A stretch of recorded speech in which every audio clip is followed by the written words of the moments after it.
Meus irmãos, a paz do Senhor para todos. Aproveitando que nós estamos em pé, vamos ler a palavra do Senhor no Evangelho de Jesus, segundo Marcos, capítulo 4.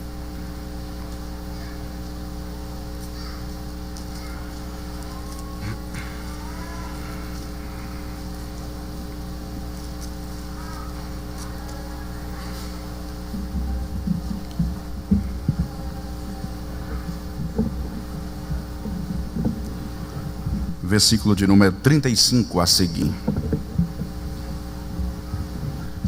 Um texto bastante conhecido da igreja. E naquele dia, sendo já tarde, disse-lhes: passemos para outra margem. E eles, deixando a multidão, o levaram consigo, assim como estava no barco. E havia também com ele outros barquinhos. E levantou-se grande temporal de vento, e subiam as ondas por cima do barco, de maneira que já se enchia de água. E ele estava na popa, dormindo sobre um travesseiro. E despertaram-no, dizendo-lhe: Mestre, não te importa que pereçamos? E ele, despertando, repreendeu o vento e disse ao mar: Cala-te, aquieta-te. E o vento se aquietou, e houve grande bonança. E disse-lhes: por que sois tão tímidos?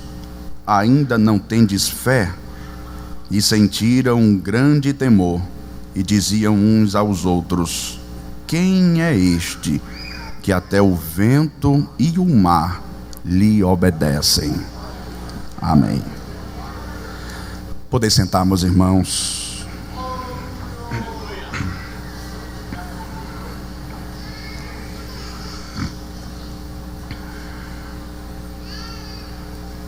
Meus irmãos, a minha gratidão a Deus por estarmos aqui esta noite, e também agradecer ao nosso pastor presidente, que nos concede esta oportunidade, esta responsabilidade, porque também não dizer esta honra de poder compartilhar uma palavra com a igreja esta noite.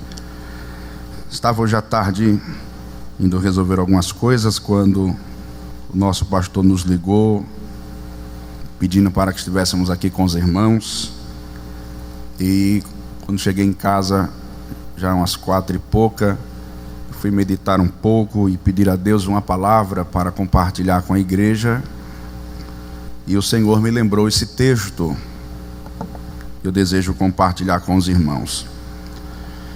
O texto sagrado narra mais um dos eventos, dentre tantos eventos, que Jesus, no seu ministério terreno, estaria participando, e não apenas participando, mas realizando. Quando Jesus começou a desenvolver o seu ministério terreno, e ele começou a convidar os primeiros homens para compor o seu colégio, o seu discipulado, posteriormente seria o colégio apostólico. Ele começa a convocar alguns homens para que lhe acompanhassem, para que lhe seguissem. Dentre estes, alguns pescadores, homens que viviam da pesca, homens que tinham experiência no mar, que conheciam os trabalhos dentro de um mar, conheciam de temporal, conheciam de tempestades, conheciam de pescaria e de tantas outras coisas mais que envolvem os trabalhos dentro dos mares. E esses homens, quando começam a acompanhar a Jesus, eles começam a receber a graça de Deus de participarem de eventos que até então eles nunca haviam participado. Algumas coisas faziam parte do dia a dia de Jesus, mas nunca tinham feito parte do dia a dia daqueles homens rústicos, simples, alguns iletrados. E agora, ao acompanharem Jesus, dia após dia, eles estão participando, eles estão vivenciando e estão recebendo, através da caminhada com Cristo, experiências na sua vida, podemos chamá-la de discípulo de Cristo. Dentre essas experiências, por vezes em alguns dias, era normal que no ministério de Cristo ele restaurasse paralíticos, curasse enfermos, como até mesmo curou a sogra de Pedro quando estava ardendo em febre em casa. Era normal no dia a dia de Cristo ele curar leprosos, em certas ocasiões ressuscitar a mortos e por aí vai. De maneira que para esses homens que estavam acompanhando o ministério de Jesus e vendo todas aquelas coisas, era de causar um espanto, era de causar temor. Haja visto que eles começaram a caminhada agora, e como começaram a caminhada agora, eles não conheciam todo o poderio de Cristo, e estão conhecendo agora na prática, de sorte que para eles tudo aquilo é novo, tudo aquilo é novidade, e mais ainda, porque havia uma promessa, porque Jesus disse em uma certa ocasião: aqueles que acreditarem em mim, farão as obras que eu faço hoje, e farão ainda maiores do que estas que eu estou fazendo agora. De maneira que eu quero que os irmãos compreendam que esses homens que começaram a acompanhar a Jesus e que estão vendo todos estes milagres na natureza, nos homens e enfim, esses homens estão na expectativa da promessa de Jesus. Chegará o tempo em que nós faremos também estas coisas, e faremos ainda maiores do que ele, porque foi ele quem falou. Não foi profeta, não foi porta-voz, não foi mensageiro, foi o próprio Cristo que havia dito: quem crer em mim fará as obras que eu faço hoje e fará ainda maiores. Posteriormente a isso, era normal que no dia a dia de Cristo ele parasse por vezes para pregar o evangelho do reino. Por vezes ele pregava para grandes multidões, por vezes ele pregava individualmente para algumas pessoas, por vezes ele pregava aos discípulos, de maneira que o ensino doutrinário sistemático fazia parte também do dia a dia de Jesus Cristo. Esses homens estão sendo instruídos em sabedoria, estes homens estão recebendo o ensinamento da graça de Deus, estes homens estão vendo a olho nu milagres da parte de Deus através de Cristo e estão debaixo dessa promessa. Quero chamar a atenção dos irmãos para isto.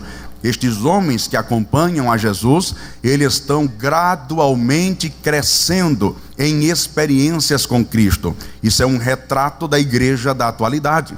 A igreja, ela deve vivenciar gradualmente crescimento tanto na graça quanto no conhecimento. Por isso que a Bíblia nos chama a crescer na graça e no conhecimento. Me faz recordar o profeta Oséias. Oséias, ainda no Antigo Testamento, ele diz: conheçamos e prossigamos em conhecer ao Senhor. A verdade textual é que o conhecimento de Deus, prático ou teórico, sempre será gradual. Não existe um homem sequer na terra que possa declarar, por mais antiguidade que tenha de cristão, mas não há um sequer que possa declarar de maneira contundente que conhece a Deus em sua plenitude. Não há um ser humano que conheça a Deus de maneira plena. O conhecimento, as experiências são graduais, são pontuais. A cada dia uma nova experiência, a cada dia um novo conhecimento. E por vezes as experiências são pessoais e são intransferíveis, de maneira que eu preciso ter a minha própria experiência. Onde o pastor Tiago quer chegar? Quero dizer-lhes que no capítulo 4 de Marcos, nós estamos em mais um dia normal dentro da cronologia de Cristo. Era mais um dia normal para ele, dentro do seu ministério terreno. No entanto, para os discípulos, seria um dia novo, seria uma novidade, seria uma nova experiência para com o próprio Cristo. Como assim, pastor? Este dia, Jesus havia reservado para chamar os discípulos, para que eles pudessem desenvolver a fé. Vocês lembram que em uma certa ocasião, Jesus disse, os discípulos estavam questionando sobre a questão da fé e etc. E a oração é: Pai, aumenta-lhes a fé. Este dia é um dia de uma convocação de Cristo para aumentar a fé daqueles discípulos. Quero dizer-lhes que esta ocasião da travessia do mar da Galileia nada mais foi do que o momento que Cristo chamou os discípulos para entregar-lhes uma nova experiência. No entanto, esta experiência, ela seria totalmente diferente da cura da sogra de Pedro, da cura dos leprosos. Ela seria totalmente diferente da cura dos cegos, dos mancos e assim por diante. Por quê, pastor? Porque esta experiência, este milagre, ele seria desenvolvido dentro do mar. Este milagre e essa experiência seria desenvolvido dentro das águas da praia. Não seria em terra firme, mas seria no meio do mar. No meio do mar, aonde não se tem chão firme para se pisar. É fácil confiarmos em Deus quando nós temos chão firme para se pisar. É muito notório e é muito plausível uma pessoa acreditar cegamente em Deus quando ele tem chão para pisar, quando ele tem expectativas, quando ele tem histórico, quando ele tem projeto futuro. Mas quando nós não temos chão firme para se pisar, e a expressão chão firme para se pisar, ela remete à ideia de fugir do controle. Quando as coisas fogem do nosso controle, quando nós não temos o controle da situação, quando nós não temos controle até mesmo do nosso corpo físico, porque não temos chão para pisar, fica muito complicado acreditarmos em Deus quando as coisas fogem do controle. Eu me lembro de um grande homem de Deus dos séculos passados, um dos heróis da fé. Ele disse o seguinte: fé é acreditar em Deus. E ele diz mais: fé é atirar-se em Deus para viver ou para morrer. Ele resume dizendo: a fé não depende do resultado, se será vida ou se será morte. A fé depende de se lançar aos pés da cruz.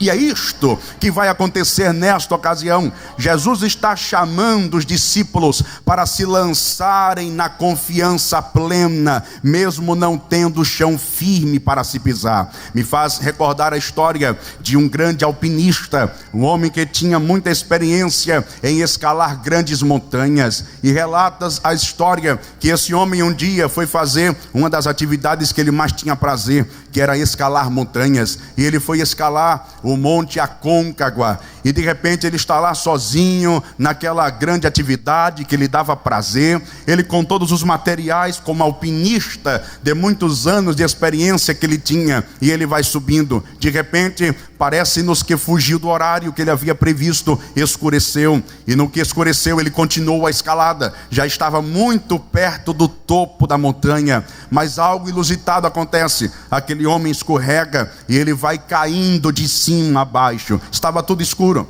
a única luz que ele tinha era uma lanterna grudada na sua testa, e ele vai caindo de alto a baixo, se ralando na parede da montanha, se rasgando, quebrando parte do seu braço, até que de repente ele fica pendurado na corda, no meio do nada, na escuridão, todo ensanguentado, todo quebrado. A lanterna caiu, os equipamentos caíram, não dá para ele continuar aquela escalada. O que lhe resta no meio da escuridão, imaginando estar a tantos metros de distância do solo, uma montanha enorme, gigantesca, ele vai apelar para Deus. É exatamente isso. Tem pessoas que só se lembram de apelarem, de clamarem a Deus quando a coisa foge do controle, quando não tem chão firme para se pisar. Aquele homem lembra-se de Deus e começa agora a clamar, começa agora a pedir a Deus por misericórdia, e ele vai gritando: Deus, se o Senhor existe de verdade, me ampara, me salva, faz alguma coisa, me livra desse lugar. A história relata que uma voz veio para aquele homem e perguntou assim para ele: você acredita em mim de verdade?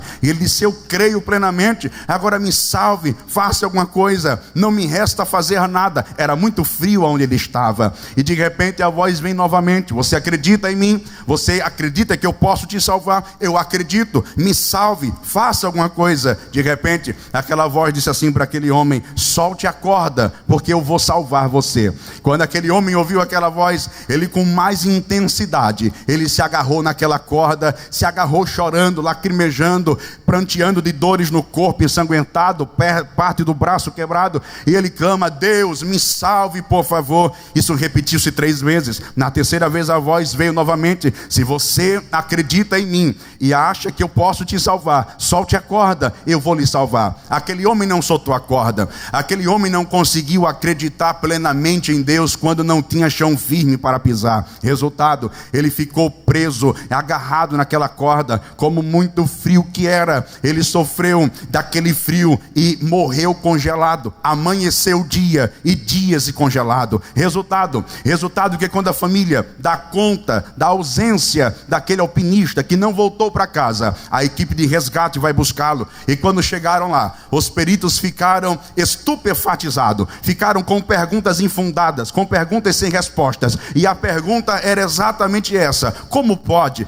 um homem de tantos anos de experiência de alpinista morrer congelado, pendurado em uma corda, apenas a 1 metro de distância do solo? Resultado, esse é o resultado de muita gente. Só consegue acreditar em Deus quando tem chão firme para pisar. Mas por vezes Deus permite que a situação fuja do controle. Por vezes Deus permite o chão sair debaixo dos nossos pés, apenas para provar a nossa fé e dizer assim para você: solte a corda. Eu não quero você apegado na materialidade, eu não quero você apegado nas convicções humanistas, eu quero você apegado no céu, eu quero você confiando em mim, eu quero você confiando na minha palavra, na minha promessa. Se você não tem chão para pisar, mas você tem um Deus no céu que te toma pela mão direita e te diz: não temas, porque eu sou contigo, não te assombres, porque eu sou o teu Deus. Dá um toque no irmão e diz aí para ele: solte a corda. E vamos para uma experiência mais profunda com Cristo aqui esta noite. Os discípulos agora não têm pés, não têm chão nos pés. Muito bem, aqueles homens não tinham a expectativa naquele dia de atravessarem a banda do mar da Galileia. Quero chamar a sua atenção para isto: não era projeto deles atravessarem aquele horário, aquele dia, mas foi uma ordem dada por Cristo para os discípulos. A ordem é contundente, a ordem é imperativa: atravessem a banda do mar da Galileia. Os discípulos não titubeiam, não indagam, não questionam, simplesmente eles entendem que manda quem pode e obedece quem tem. Obedece quem tem. Jesus tinha autoridade para mandar, os discípulos estavam com o juízo em dia, então disseram assim: já que ele está mandando, a gente vai obedecer. Entraram no barco, mas acho proposital um detalhe no texto. O texto diz que quando eles vão entrar no barco para cumprirem a ordem, eles não vão antes de chamarem a Jesus para entrar no barco e ir com eles. Como quem diz assim: a gente vai obedecer a ordem. Agora tem uma coisa: eu não abro mão de ter Jesus na embarcação da minha vida. O Senhor vai ter que ir conosco. E ele entra no barco, mas como natureza humana que Jesus tinha, ele era 100% homem, mas também era 100% Deus. Na natureza humana, naquele dia, em dias anteriores, ele havia aberto o seu sermonário e pregado mais de 4 mensagens para a multidão que lhe acompanhava. Um sermão já cansa um pregador. Imagine 4 sermões no mesmo dia, sem auxílio de microfone para uma grande multidão. O corpo está cansado, e é por isso que quando ele entra no barco, ele vai se direcionar lá para a traseira, para a popa do barco, e ele vai dormir, ele deita e ele vai descansar. Até aí tudo bem. Os discípulos pegam os remos daquela embarcação simples e rústica e começam agora a remar. Havia uma expectativa. A ideia de Cristo não era atravessar a banda do mar apenas para fazer turismo, apenas para passear na praia, para colocar os discípulos para levar um bom bronzeado, nada disso. Ele queria atravessar a banda do mar da Galileia, e a ideia dele era chegar em Gadara para libertar o gadareno, aquele endemoniado que todos nós conhecemos, de maneira que havia um propósito naquela caminhada. Tudo bem, Jesus está dormindo, os discípulos agora estão com os seus remos remando para chegarem até Gadara. Detalhe, no meio da trajetória, algo que os discípulos não tinham programado, se levanta um grande temporal, um vento impetuoso, uma tempestade fora do normal. Quero chamar a atenção da igreja para este minucioso detalhe. Quem estava na embarcação com Jesus eram os discípulos dele, e alguns do que ali estavam eram pescadores de peixe. Eu falei aqui na introdução, entendiam de pesca, entendiam de mar revolto, entendiam de tempestade e assim por diante. Mas parece-nos que esta tempestade, ela era totalmente diferente de todas as demais tempestades que aqueles discípulos já haviam enfrentado até aquele momento. E eu acho interessante isso, porque é exatamente desse jeito na vida de um cristão. Tempestades de ontem não são semelhantes a tempestades de hoje, que não serão semelhantes a tempestades de amanhã. É por essa razão que por vezes tem cristão passando por um temporal tão fora do normal hoje. Ele já enfrentou no passado lutas, já teve vitória, mas o temporal da atualidade, mas o temporal de hoje, ele é tão gigantesco, ele é tão maior do que o de dias anteriores, que ele até pensa: eu acho que dessa eu não passo, eu acho que essa eu não venço, eu acho que essa veio para me acabar, para me atrapalhar, para me dizimar, para me fazer voltar, para me esmorecer, para desistir e parar por completo. Talvez tenhamos pessoas aqui esta noite vivendo temporais na atualidade e se comparando com temporais do passado e dizendo: aquele de lá eu consegui vencer e não sei nem explicar como, mas esse não dá para vencer. Sabe o que é isso? É Deus tirando o chão dos seus pés, para você entender que quem vai te amparar é Deus, que quem vai abrir a porta é Deus, que quem vai dar o livramento é Jeová. A bênção não vem da horizontal, a bênção vem da vertical. Elevo os meus olhos para os montes e me pergunto: de onde me virá o socorro? O meu socorro vem do Senhor, que fez os céus e a terra. Está na palma da mão dele o controle da tua história, da tua embarcação, da tua casa, da tua família. Está na palma da mão de Deus. Fugiu do seu controle, mas permanece no controle do Deus Todo-Poderoso. Resultado, pastor: Deus vai te guardar, Deus vai te amparar, e você vai chegar do outro lado. Levante a mão para o céu aberta, fecha a mão, toma posse nessa palavra de Deus aqui nesse lugar. Levante a sua mão para o céu, por favor. Dá um toque aí no teu irmão e diga assim para ele: quando fugir do seu controle, permanece no controle de Deus. Dá para levantar a mão para dar glória a Jesus aí, irmão? Não está no teu controle, mas permanece no controle daquele que controla todas as coisas. Ainda antes que houvesse dia, minha santa, Jeová diz: eu já era, e não há quem possa escapar das minhas mãos. Operando eu, não tem diabo, não tem inferno, não tem crise, não tem doença, não tem Satanás, não tem maremoto. Maior é o que está conosco do que aquele que está lá fora.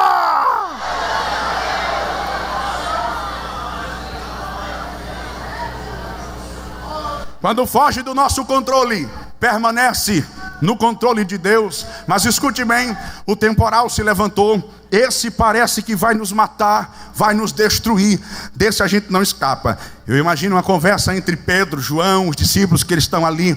Pedro sempre era aquele atravessado com as mãos pelos pés, colocava a carruagem na frente dos cavalos e assim vai. Eu imagino Pedro perguntando: ô João, ô Tiago, de quem foi a mirabolante ideia da gente vir para cá uma hora dessa? A gente estava na praia, largando, indo para casa. Quem foi que teve a ideia da gente vir para cá, rapaz? A gente não tinha projeto de vir para cá agora. De repente eu penso, alguém se lembrou, rapaz, eu me lembrei, nós não estamos aqui por vontade própria, nós estamos aqui porque quem tinha autoridade e quem tem mandou, e a gente com o juiz em dia, a gente obedeceu. Jesus mandou e nós estamos aqui porque Jesus mandou, ou seja, nós estamos aqui debaixo de obediência. Diga comigo, obediência.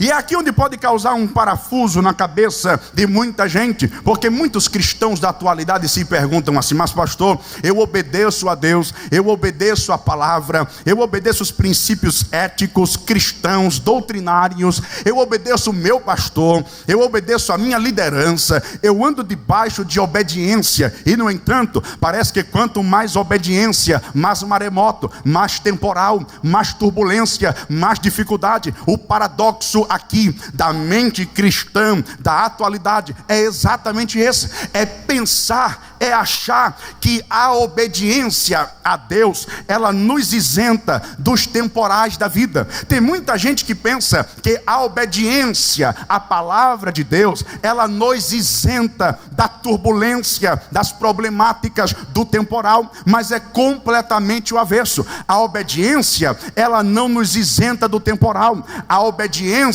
ela nos faz estar no centro da vontade de Deus. Tem muita gente dizendo: mas pastor, eu comecei a obedecer, a me enganjar, a trabalhar, a realizar, e as coisas começaram a andar de mal a pior. Quanto mais obediência, mais turbulência. Mas meu amado, deixa eu lhe dizer uma coisa: o fato da igreja, o fato de um cristão, de um homem de Deus, de uma mulher de Deus, de um jovem de Deus, de um adolescente de Deus, obedecer a palavra, obedecer a igreja, não significa dizer que você estará isento de turbulência, de problemáticas, de dificuldades e assim por diante. Pastor, se a obediência, ela não me isenta do temporal, o que é que a obediência faz? Te protege para você chegar no lugar que Jesus determinou que você chegue. Aí é diferente, porque o temporal vai se levantar, a turbulência vai se levantar, o mar vai estar revolto, Satanás irado, querendo destruir o teu casamento, a tua família, a tua vida ministerial,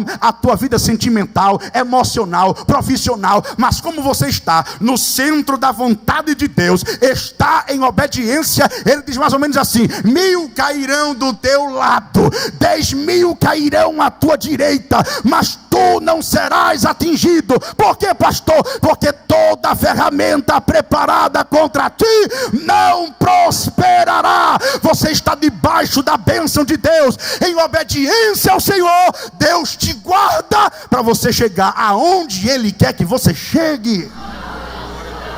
Diga aí assim para o seu irmão: é só ficar na obediência. Se obedecer, Deus ampara, Deus protege, Deus livra, Deus guarda. Tu chegarás do outro lado. Alguém está apostando que você não vai continuar. Alguém estava apostando no retorno, no regresso, na não perseverança, na não continuidade. Apostaram as fichas, fizeram aposta e disseram: ele não vai adiante, ela não vai adiante. Mas você não para, você não volta, não retrocede, você permanece. Por quê, pastor? Porque quem está do lado de dentro do barco é maior que o temporal, é maior que a tempestade, é maior que a enfermidade, é maior do que o diabo, é maior do que a crise, é maior do que tudo, é maior do que todos. Ele era, ele é, ele será, é poderoso, é eterno, é implacável. Ele é Deus, ele é Pai, ele é o teu amigo, e ele está conosco como braço forte, dizendo: persevera, porque tu vais chegar do outro lado. Eles param aquele questionamento, aquela conversa. Estamos aqui, se conscientizaram, porque estamos em obediência. Jesus mandou, nós obedecemos, então tudo bem. Se nós não estamos aqui por vontade própria, se nós estamos aqui porque Jesus mandou e nós obedecemos, então a responsabilidade de nós estarmos aqui não é nossa. A responsabilidade é de quem mandou a gente vir para cá. Aleluia! E aí, Pedrão, e aí fica tranquilo, que que eu vou procurar onde é que está Jesus. Cadê ele? Sei lá, está pelo dentro do barco, vai procurar. Lá vai Pedro, lá para a traseira da embarcação rústica e simples, para tentar encontrar Jesus. Pedro é muito sanguíneo, Pedro é muito falante, fala pelos cotovelos, é muito cheio de coisa. Pedro achou Jesus, e quando Pedro encontrou Jesus, detalhe, para a decepção de Pedro, Jesus estava dormindo. Diga aí para o seu irmão, para a decepção de Pedro, Jesus estava dormindo. Quando Pedro olhou para Jesus, eu imagino a cena, eu imagino a cara, eu imagino o semblante de decepção de Pedro. Mestre, mestre, acorda. Olha a expressão do texto: não se te dá que pereçamos. A gente está perecendo, nós estamos morrendo, o barco vai despedaçar, o barco vai naufragar. Estamos aqui porque o Senhor mandou. O Senhor agora tem que fazer alguma coisa, senão a gente vai se acabar, a gente vai morrer. Eu imagino Jesus dando um sorriso. Que homem de pouca fé, esse homem não consegue acreditar em mim quando não tem chão no pé dele. Ele acreditava tanto lá quando estava na areia, quando estava lá no chão, que eu curei a sogra dele, a sogra com febre, eu restaurei tanta coisa. Agora está difícil, né, Pedro? Eu estou entendendo, Pedro. É fácil acreditar em mim quando tudo está no nosso controle. É fácil, Pedro, acreditar quando você tem saídas para resolver o problema. Mas quando você foi à direita, foi à esquerda, procurou todas as instâncias que você pensava trazer solução e nenhuma trouxe, fica muito difícil acreditar em Deus. Mas não tem problema, a Bíblia é Bíblia e continua dizendo: tudo eu posso naquele que me fortalece. Aleluia! Levante a sua mão para o céu, por favor, e declare comigo: tudo posso naquele que me fortalece. Vai dar certo, Deus vai intervir na situação, e quem apostava na tua queda vai ver Deus te levantando com a bandeira da vitória. Levante a mão para dar glórias ao nome de Jesus. Escute bem, quando Pedro viu Jesus dormindo, o texto faz questão de dar um detalhe que eu acho formidável. O texto diz que Jesus estava dormindo com a cabeça em um. Um, dois, três, com a cabeça em um. Mais uma vez, 1, 2, 3, com a cabeça em um. Olha nos olhos do irmão e diga assim: travesseiro. Esse pastor quer dizer o quê, rapaz? Temporal, tempestade, barco se rachando, discípulos com medo da morte. O senhor vai falar de travesseiro? Sim. Quem está com a cabeça no travesseiro é Jesus. E aí, pastor, e aí que eu descobri uma coisa interessante. Lá na praia, na areia, a ordem de Jesus foi essa: passem e façam a travessia para o outro lado, para chegarmos no destino que eu já projetei para chegar. Sim, pastor, o senhor está falando sobre travessia. O que é que tem a ver com o travesseiro? Tem a ver que eu descobri que travessia se faz com travesseiro. Dá um toque aí no irmão e diga aí para ele: travessia. Não, ele não escutou. Diga assim para ele: travessia se faz com travesseiro. O que é que o senhor quer dizer, pastor? Eu quero dizer que travesseiro remete à ideia de descanso, de momento de descansar. Todo mundo tem um travesseiro em casa, tem ou não tem? Você passa o dia trabalhando, cansado, e quando você chega em casa, você toma aquele belo banho, você janta, você lê alguma coisa ou assiste alguma coisa e vai para a cama. E quando você vai descansar, você declina a sua cabeça exatamente aonde? Sobre um. Ou seja, travesseiro traz a ideia de descanso. O que é que o pastor quer declarar? Eu quero dizer que travessia se faz exatamente com travesseiro. Como assim, pastor? Enquanto você estiver na sua agonia, no seu problema, querendo resolver na sua hora, do seu jeito, da sua maneira, vai continuar dando tudo errado. Sim, pastor. E aí, o que é que o senhor quer dizer com isso? Eu quero dizer que Jeová te trouxe aqui esta noite para te dizer: coloque a cabeça no travesseiro, descansa, porque quem vai apaziguar sou eu, quem vai demandar a banda xandarabá, quem vai acalmar o temporal sou eu, quem está no controle da história sou eu. Estão pensando que tu para, que tu volta, que tu morre. Jeová lhe trouxe aqui para lhe dizer: descanse em mim, descanse na palavra, descanse na promessa. Retenhamos firme a palavra da nossa esperança, porque fiel, porque fiel, porque fiel, porque fiel é quem disse: atravessa, atravessa, atravessa. Levante a mão para o céu, por favor. Levante a mão para o céu, por favor. Pega na mão da tua irmã, por gentileza. Pega na mão do teu irmão, por favor. Olha no olho dele e diz aí para ele: coloque a cabeça no travesseiro, descansa. Quem vai agir é Deus. Oh, aleluia. Oh, aleluia. Descansa na palavra. Maior que o temporal é Jeová, maior que a crise é Jeová, maior que a problemática é Jeová. Descansa na palavra, que ele vai se levantar na terra. Dá um toque assim no irmão, diga para ele: travessia se faz com travesseiro.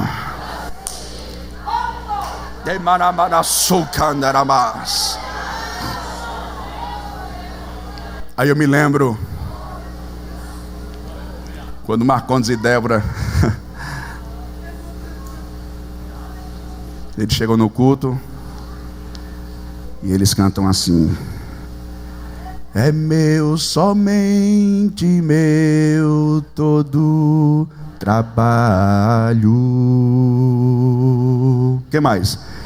E o teu trabalho é descansar em... Mais uma vez. É meu, todo trabalho. Aponte para o irmão, diga para ele: e o teu trabalho é descansar. Para o irmão do outro lado: é meu, somente meu trabalho. E o teu... Marcondes, me ajuda aqui. Me ajuda aqui rapidinho. Dar em mim é meu, somente meu, todo trabalho. E o teu trabalho é descansar. Não temas, não temas, um só cuidado, qualquer que seja.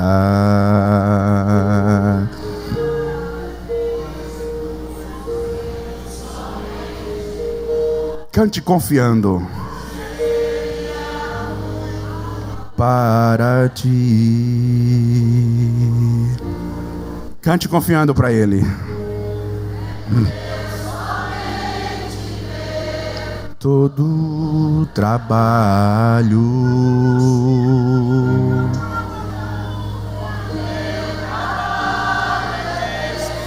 Parece que vai naufragar. Coloca a cabeça no travesseiro.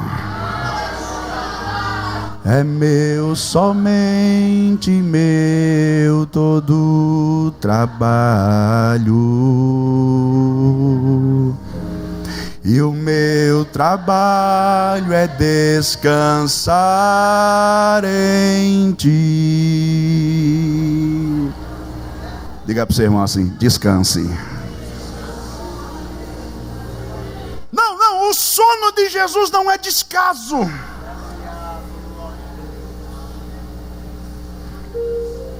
O sono de Jesus não é falta de atenciosidade com os discípulos. O sono de Jesus não é falta de comprometimento com a ordem. O sono de Jesus é confiança em quem está no controle da embarcação. Eu me lembro da história de um grande navio, um transatlântico, estava naufragando. E os homens, em desespero por terem recebido a ordem, começam a correr atrás dos botes salva-vidas. Daquele desespero, homens, mulheres, jovens, crianças, todos tentando lutar pela salvação da sua vida atrás de um bote salva-vidas. No meio daquele alvoroço tem uma criança de talvez uns 7 anos de idade, sentada no meio do navio, cantando em paz. E um homem que estava correndo atrás de um bote salva-vidas para se salvar, desesperado, tomado de uma curiosidade por ver aquela criança de 7 anos tão em paz, sentada. Ele não resiste à curiosidade e ele volta para perguntar se a criança sabia, até para poder ajudá-la para salvar, se tinha algum problema com ela. E ele pergunta: ei, você sabe o que está acontecendo no navio? E a criança olhou assim para ele e disse: eu sei. Você sabe o quê? Se o navio está afundando. E o homem dizia: você fala de uma maneira tão natural, você está sentada, não corre atrás de salvar a sua vida. Por que você está sentada tão em paz? E a criança olhou assim para aquele homem e disse assim: porque eu sei quem é o comandante da navegação. É o meu pai. E ele é um bom piloto. O barco não vai afundar. Seja a boca de Deus para o seu irmão. Coloque a mão no ombro do irmão da direita, da esquerda, e diga assim para ele: até parece que vai, mas o teu barco está proibido. Não, você parece que não está. Isso aqui é profético. Diga para ele: até parece que vai, mas o seu barco está proibido de afundar. Não vai afundar, tu vai chegar do outro lado. Levante a mão, abre a boca, rasga o peito para adorar. Por quê, pastor? Porque quem está dentro do barco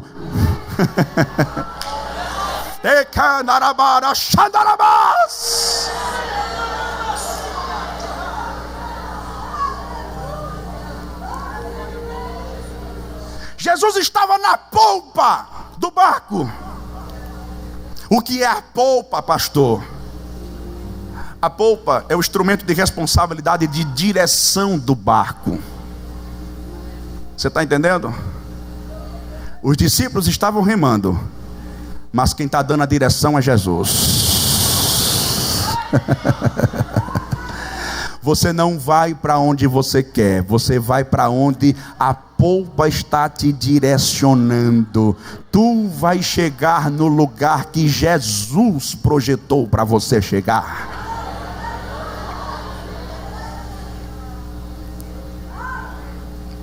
Havia uma proposta naquele dia para os discípulos. Eles estão remando para chegarem em Gadara. Alguns estudiosos declaram que havia algumas crenças místicas no mundo da época, em que eles acreditavam que os demônios sopravam ventos sobre os mares. Se isso é verdade, há uma possibilidade de que este temporal e este vento estivesse vindo lá de Gadara para cá. E os discípulos estão remando daqui para Gadara. Ou seja, era um choque. O que é que o pastor quer dizer com isso? Eu quero dizer que, assim sendo, havia uma proposta para os discípulos se livrarem daquela tempestade. Qual era a proposta, pastor? Mudar o sentido da remada. Vocês estão remando em direção a Gadara porque Jesus mandou. A tempestade vem de Gadara para cá, então muda o sentido da remada e você volta de onde você veio, você se livra da tempestade.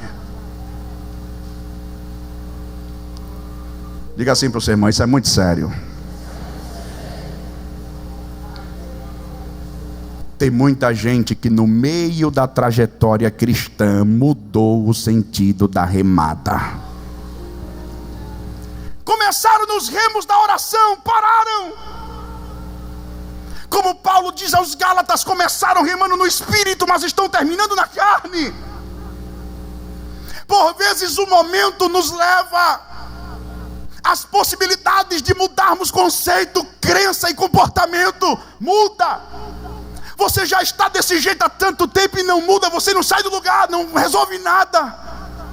É só você mudar o sentido da remada e você se livra do temporal.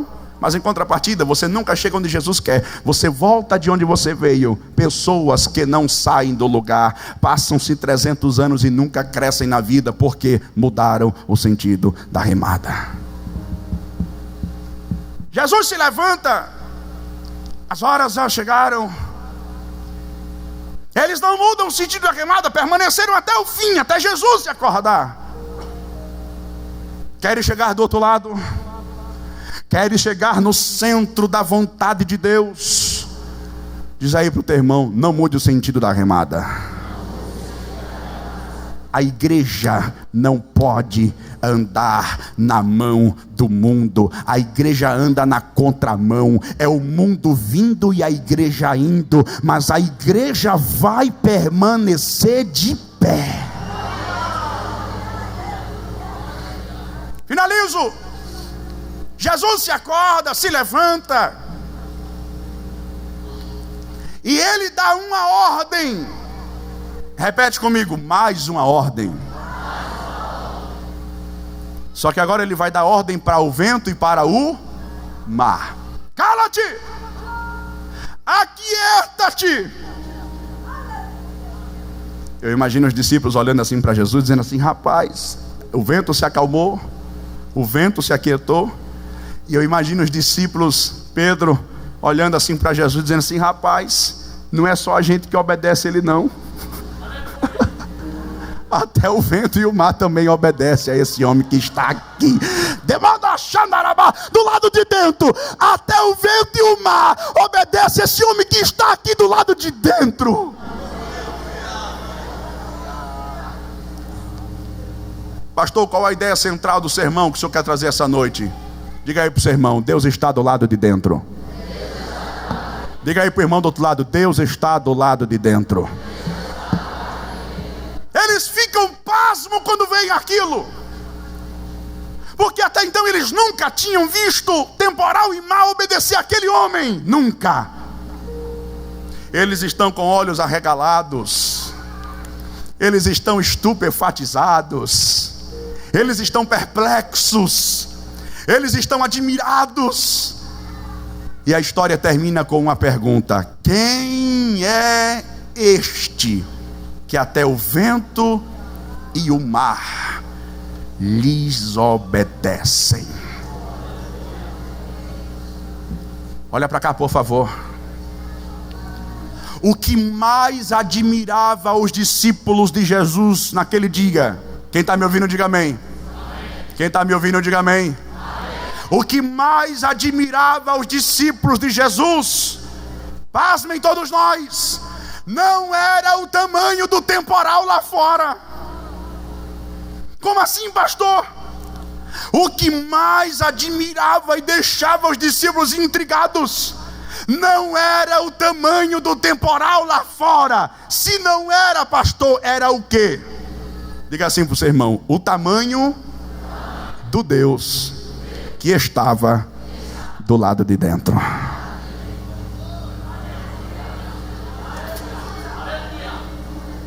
O questionamento deles não é acerca do temporal. O questionamento deles é acerca daquele homem que está do lado de dentro do barco. Quem é esse que até o vento e o mar lhe obedecem? Pastor, o que é que o senhor quer dizer para finalizar? Eu quero dizer que quem está do lado de dentro do teu barco, pode até parecer que não pelo momento que você está vivendo, mas quem está do lado de dentro do teu barco é maior do que o temporal que está lá fora, é maior do que o vendaval que está lá fora, é maior do que a crise que está lá fora, é maior do que o desemprego que está lá fora, é maior do que a enfermidade que está te atingindo. Talvez você adentrou aqui esta noite se questionando: mas pastor, o temporal é tão grande, a turbulência é tão gigante, o temporal parece que dessa vez veio para acabar comigo. barco. Só que Jeová lhe trouxe aqui esta noite para lhe dizer exatamente essa verdade. O temporal pode ser grande, a tempestade pode ser enorme, o momento pode ser problemático, mas Ele te trouxe aqui esta noite para te dizer que quem está do lado de dentro do barco é muito maior. Ele está com você, Ele está do teu lado, Ele está na tua frente,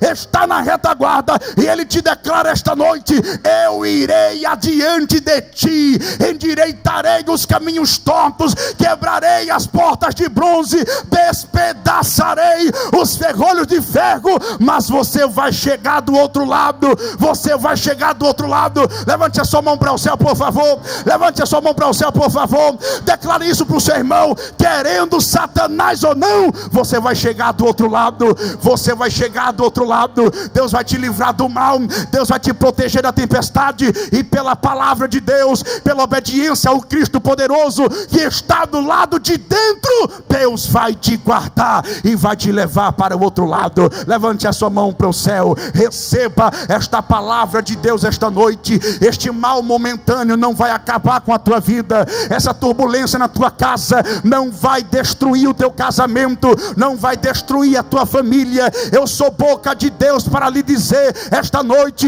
Ele está quebrando o arco, Ele está cortando a lança, Ele está queimando os carros no fogo, e está dizendo: aquietai-vos e sabeis que eu sou Deus. Coloque a cabeça no travesseiro e atravessa para o outro lado, em nome de Jesus.